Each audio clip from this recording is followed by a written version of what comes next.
ओम शांति। 30 दिसंबर 2020 की साकार मुरली के मुख्य पॉइंट। आज बाबा ने बहुत ही गहरी बात की है कि सृष्टि चक्र का राज, तुम्हारी असली पहचान, तुम्हारी सद्गति का रास्ता सब मैं ही आकर बतलाता हूँ। सिवाय मेरे और कोई तुम्हें विश्व का मालिक बना नहीं सकता। सिवाय मेरे तुम्हारी सद्गति कोई और कर नहीं सकता। आज दुनिया भले बहुत तरक्की कर रही है, वह चांद तक पहुंच गई है। साइंस ने बहुत इन्वेंशंस किए हैं, पर इससे हम कोई विश्व के मालिक थोड़े ही बन जाते हैं। ये साइंस के इन्वेंशन से क्या हम सतो प्रधान बन सके हैं? नर से नारायण बनने की शिक्षा सिर्फ और सिर्फ एक भगवान ही हमें आकर के देते हैं। संगम युग पर ही बाबा आकर हमें अपना भी परिचय देते हैं और हमें भी हमारा परिचय देते हैं। बाबा अपने परिचय में कहते हैं कि गीता का असल ज्ञान मैंने दिया। मैं ही निराकार परम पिता परमात्मा इस सृष्टि का रचयिता हूँ। बाकी श्री कृष्ण ने तो मुझसे ज्ञान लेकर अपने को श्रेष्ठ बनाया। श्री कृष्ण गीता के भगवान नहीं हैं, वो तो सत्युग के फर्स्ट प्रिंस, देवकुल की आत्मा है।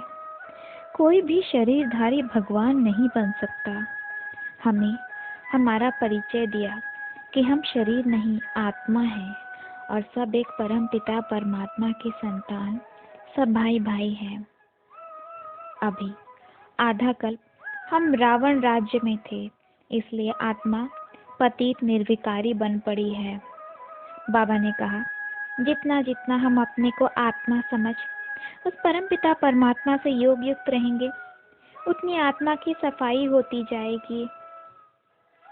आत्मा पावन बन फिर नए युग में राम राज्य में आने लायक बन जाएगी और वहाँ तो है ही सब कुछ सतो प्रधान। हमारी आत्मा भी सतो प्रधान, सृष्टि भी सतो प्रधान।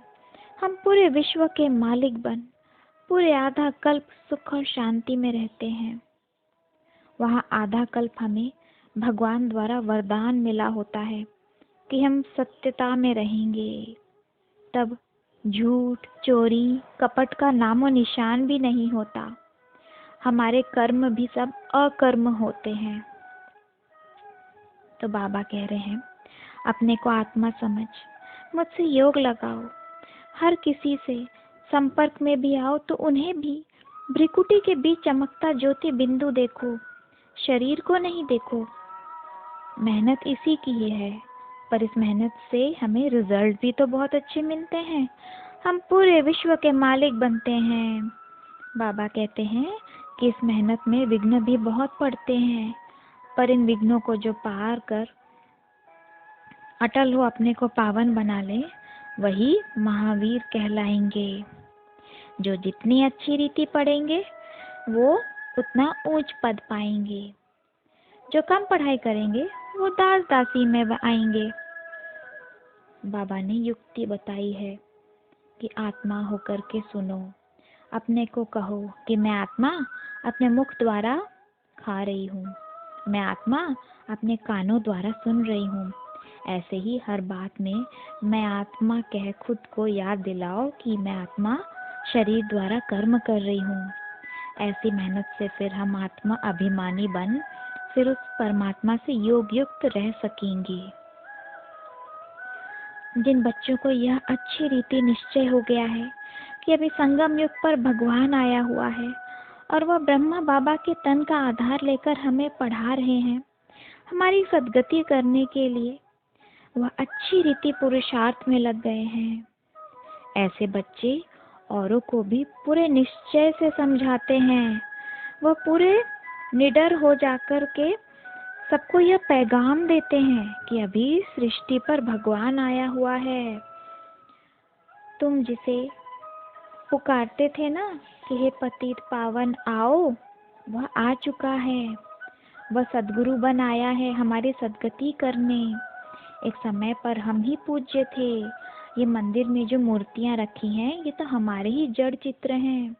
हम खुद को ही भूल पूज्य से पुजारी बन आज हम खुद की ही पूजा कर रहे हैं। तो ऐसे निश्चय से सबको बाबा का संदेश देना है। जो बच्चे दे अभिमान में होंगे उन्हें संशय होगा, डर रहेगा कि पता नहीं इस बात को दुनिया मानेगी कि नहीं मानेगी। इसलिए बाबा कहते हैं पहले आप स्वयं निश्चय बुद्धि बनो। आप संशय में रहोगे कि पता नहीं कुछ उल्टा ना हो जाए, तो फिर वो सुनने आएंगे ही नहीं। माया भी अपने तूफान लाएगी, हमें संशय में लाएगी, पर हमें हारना नहीं है। निश्चय बुद्धि बन विजय प्राप्त करना है। निश्चय बुद्धि विजयंती। आज वरदान में बाबा ने बहुत ही प्रेरणादायक बात कही कि दृढ़ संकल्प एक ऐसी चाबी है जिससे आप कोई भी कमी कमजोरी वाला ताला खोल सकते हो। दृढ़ संकल्प से हम बड़े से बड़े विघ्नों के पर्वत को भी समाप्त कर सकते हैं। चाहे कैसे भी संस्कार हो, अलबेलापन हो, किसी के प्रति आसक्ति या आकर्षण हो, दिल शिकस्त हो, दृढ़ संकल्प से इन सब को हम खत्म कर सकते हैं। हमेशा यह स्मृति रहे कि सफलता मेरा जन्म सिद्ध अधिकार है। विजय तो हमारे गले की माला है, तो हमारी विजय निश्चित है। स्लोगन है, साधन सेवाओं के लिए है, आराम पसंद बनने के लिए नहीं। अच्छा, ओम शांति।